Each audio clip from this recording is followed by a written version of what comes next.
So in this section of the course, we're going to have a look at OpenDNS. Now, if you've never heard of OpenDNS, fear not. We're going to talk about, firstly, what DNS is, secondly, what's OpenDNS, and then thirdly, how can we use it? So let's dive in. So what's DNS? DNS stands for another internet acronym, another IT acronym, because we can't seem to get enough of them. DNS equals Domain Name System. Now, I don't expect you to remember that. In fact, I'm sure you don't even really care. All you need to know is that DNS is like the white pages of the internet. All of the white pages and all of the phone numbers that are in the white pages ultimately are equivalent to a computer's IP address. Every computer, every device that's out on the internet has an IP address or a phone number. So, in order to be able to get to that address, we need DNS.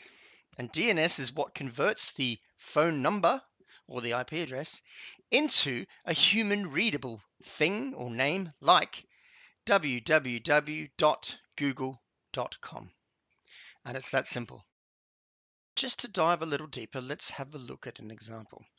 Here in the white pages, you can see I've gone and looked up an organization called Gold Coast Infotech, and I get the phone number in Australia to be able to call them on the phone. Thank you very much to the white pages. Now, if I wanted to connect to the same organization to their web address, to their internet address, to their website, then I could do the same using DNS. Here I can get the address www.goldcoastinfotech.com.au. It resolves the IP address or the internet phone number, and then my computer could talk to their computer to get their website. And it's that easy. So, what's OpenDNS? So let's have a look at what it looks like at home. Here I am at home in my lovely little cottage. I connect to my internet router or router, depending on where you are in the world and how you pronounce that word. I look up my internet device connects to the white pages of the internet, i.e. DNS, and it looks up addresses for things like Google. And all of this is happening magically by my internet device, allowing me to get to websites like Google. But keep in mind that my home internet is allowing me to connect to absolutely anything on the internet. So not only can I look up Google, I can look up phishing and scams and porn and anything else that happens to be on the internet. All it takes is a quick look up and away we go. So what does OpenDNS do? Let's have a look at an example. Here I am again at home. Here I am connecting out through my internet device or internet router. However, rather than using the white pages, OpenDNS has its own database, its own list of internet addresses, some of which are safe, for example, Google, and others which it specifically removes from the listings, like Pornhub, like phishing and scams.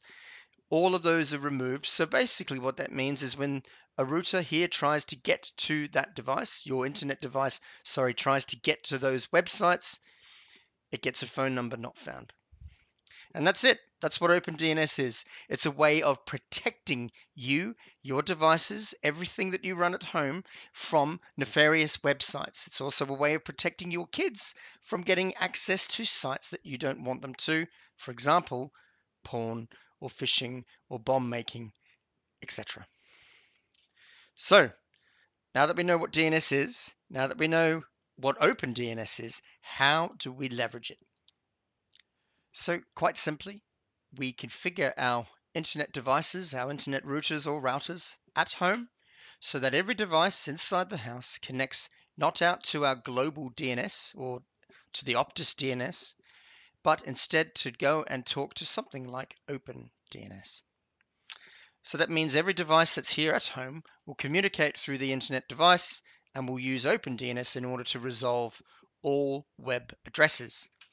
But that means we need to configure it. We need to change the configuration specifically on this device, this internet device here, in order to stop talking out to the global DNS, i.e. the white pages, and instead talk to another specific DNS device. So for every device we have inside the house, they would need to be configured individually to talk to OpenDNS. Or, for example, it might be my LG Smart TV, it might be my PlayStation or my iPhones.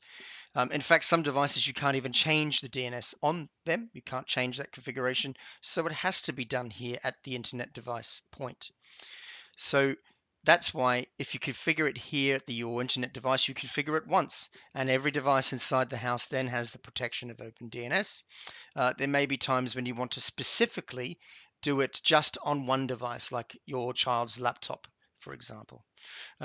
Finally, there is a caveat that you might find that some websites actually don't work with OpenDNS at all. Some websites may be categorized incorrectly. So this can lead to a little bit of administrative overhead when you're trying to troubleshoot.